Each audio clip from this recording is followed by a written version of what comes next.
भाजप आमदार संदीप जोशी यांचा राजकारणातून निवृत्तीचा निर्णय। आता मला थांबायचं आहे असं पत्र लिहित निवृत्तीची माहिती आहे। आमदार संदीप जोशी मुख्यमंत्री फडणवीस यांचे निकटवर्तीय मानले जातात। मुख्यमंत्री आणि कुटुंबियांशी चर्चा करून हा निर्णय घेतला असल्याचं देखील त्यांनी या ठिकाणी म्हटलेलं आहे। संदीप जोशी यांची विधान परिषदेची मुदत 13 मेला संपुष्टात येणार आहे।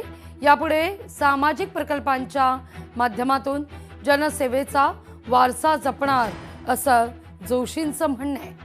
या सगळ्या संदर्भात त्यांच्याशी संवाद साधले आपले प्रतिनिधी ज्ञानेश्वर पवार यांनी। भाजपचे विधान परिषदेचे आमदार संदीप जोशी यांनी आता राजकारणातून निवृत्त होण्याचा निर्णय घेतला। आपण त्यांच्याशी थेट संवाद साधू। भाऊ, काय नेमकं कारण आहे? काय नाराजी आहे का हा निर्णय घ्यावा लागला? मी पहिल्यांदा हे सांगतो की याच्यातमध्ये कुठेही नाराजी नाही। आयुष्यात कुठेतरी थांबलं पाहिजे असं माझं पहिल्या दिवसापासूनचं मत होतं आणि मी अनेक माझ्या मित्रांजवळ देखील बोललो होतो की मी एक तारीख ठरवलेली आहे। महानगरपालिकेच्या निवडणुकीच्या आधी थांबणं हे योग्य नव्हतं।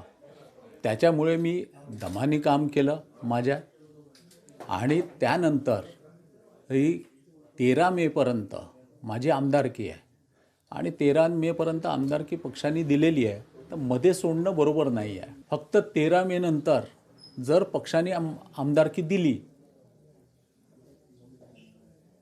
तर काय, तर म्हणून मी हा निर्णय आधी महानगरपालिकेच्या निवडणुका झाल्यानंतर जाहीर करतो। इथून पुढे जे आहे ते राजकारणातून जरी संन्यास घेतला असला तरी सामाजिक प्रकल्पाच्या माध्यमातून जनसेवा जी आहे ती केली जाणार अशा प्रतिक्रिया जी आहे ती भाजपचे आमदार संदीप जोशी यांनी लोकशाही मराठीशी बोलताना दिली आहे। लोकशाही मराठी करता ज्ञानेश्वर पवार, नागपूर।